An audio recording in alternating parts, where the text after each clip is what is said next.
یعنی عبادت صرف اور صرف اللہ رب العزت کی کرنی چاہیے۔ دوسرا حکم اللہ رب العزت نے بیان فرمایا وَبِالْوَالِدَيْنِ إِحْسَانًا، کہ والدین کے ساتھ اچھا سلوک کرو۔ إِمَّا يَبْلُغَنَّ عِندَكَ الْكِبَرَ أَحَدُهُمَا أَوْ كِلَاهُمَا، کہ اگر تمہارے سامنے تمہارے والدین میں سے کوئی ایک یا دونوں بڑھاپے کی حالت کو پہنچ جائے، بڑھاپے کی عمر کو پہنچ جائے، وَلَا تَقُلْ لَهُمَا أُفٍّ وَلَا تَنْهَرْهُمَا وَقُلْ لَهُمَا قَوْلًا كَرِيمًا،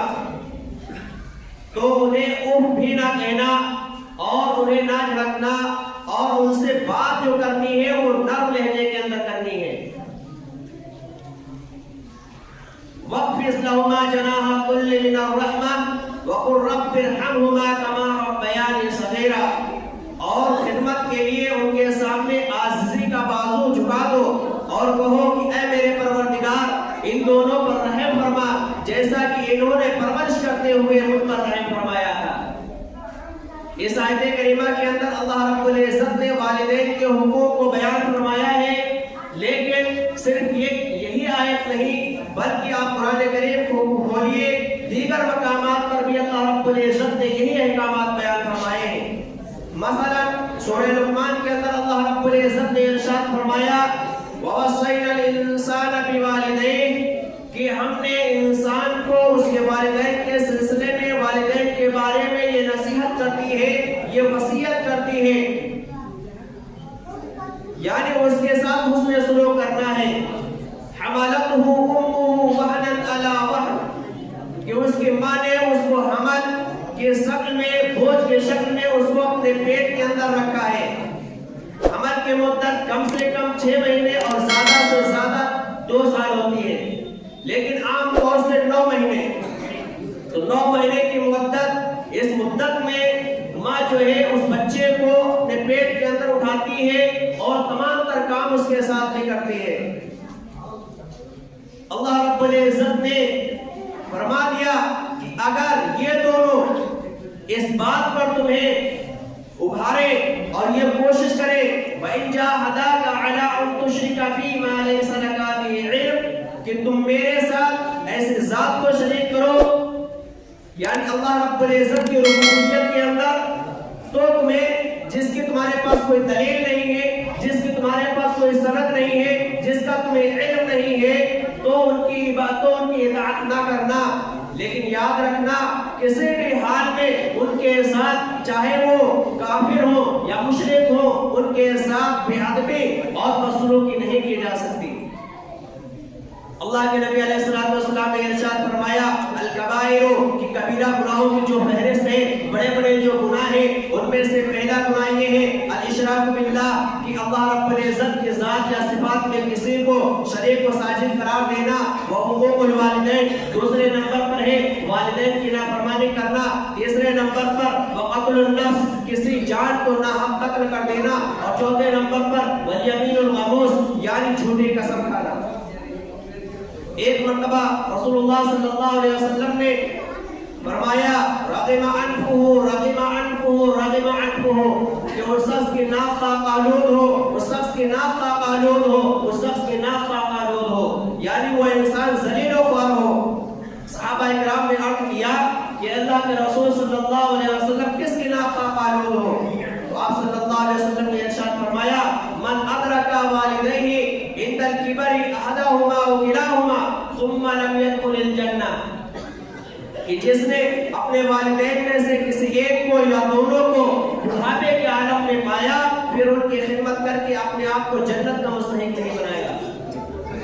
حضرت ابو امامہ رضی اللہ عنہ فرماتے ہیں کہ ایک مرتبہ رسول اکرم صلی اللہ علیہ وسلم کی خدمت میں ایک شخص حاضر ہوا اور اس نے یہ دریافت کیا ما حق الوالدین، کہ والدین کا کیا حق ہے؟ آپ صلی اللہ علیہ وسلم نے ارشاد فرمایا تمہارا جنت کا ونار کا، کہ وہی تمہاری جنت ہے اور وہی تمہاری دوزخ ہے۔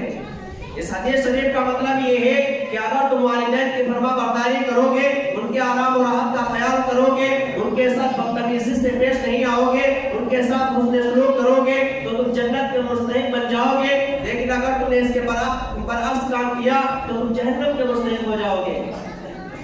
ایک مرتبہ رسول اللہ صلی اللہ علیہ وسلم نے فرمایا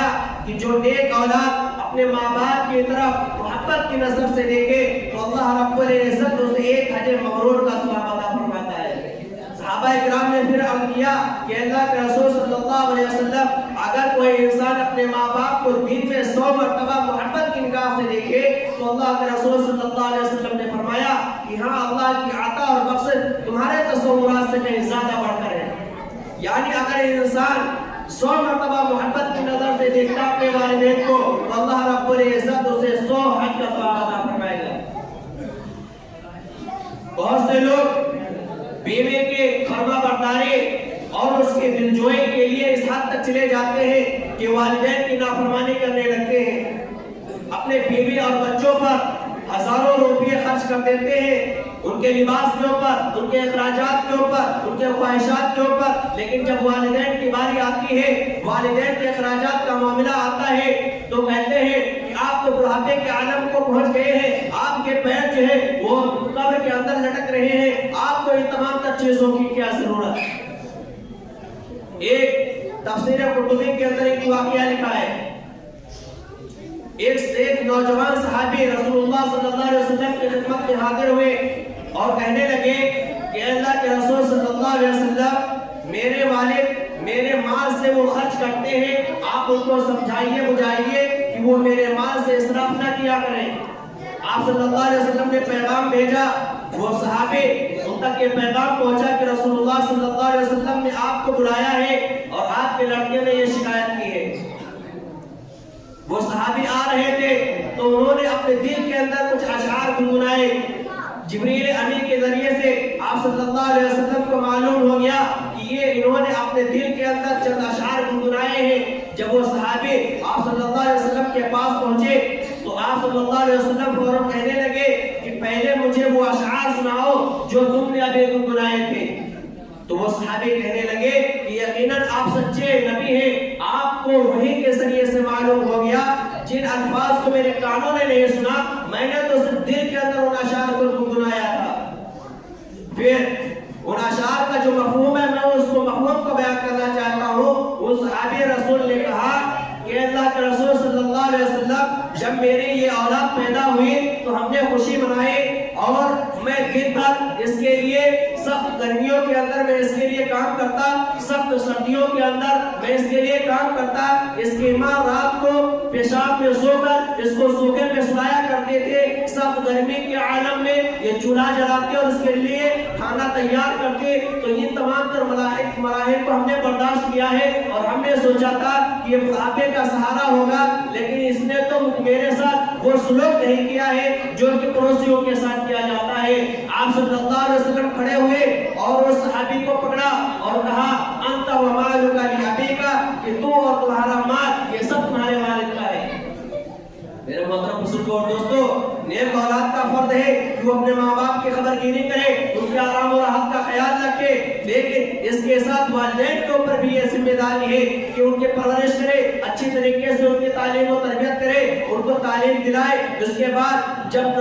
بچہ جوانی کی دہلیز پر قدم رکھے تو اس کا اچھی طریقے سے اس کا نکاح کیا جائے۔ لیکن اب آج ہمارا معاشرہ یہ بن گیا ہے کہ جو ہماری اولادیں جو ہے وہ 12-15 سال میں وہ بالغ ہو جاتی ہیں، لیکن ان کی شادیاں جو ہے 25 سال 30 سال کے بعد کی جاتی ہیں۔ یہ ظلم ہے اولاد کے اوپر۔ اس طریقے سے بچہ کیا ہو جاتا ہے، وہ جن سے شکار ہو جاتا ہے، ذہنی طور پر وہ ڈسٹرب ہوتا ہے۔ تو ہمیں شریعت نے یہ حکم دیا ہے کہ ہمیں والدین کے ساتھ کسی بھی حال میں ان کی نافرمانی نہیں کرنی ہے، چاہے وہ والدین کافر مشرک ہوں، لیکن اسی کے ساتھ ساتھ شریعت نے ہمیں یہ حکم دیا ہے کہ ہمارے اوپر جو فریضہ اللہ رب العزت نے ڈالا ہے والدین کی پرورش کا، والدین کی تعلیم کا، والدین کے ازدواجی جو زندگی ان کی ہوتی ہے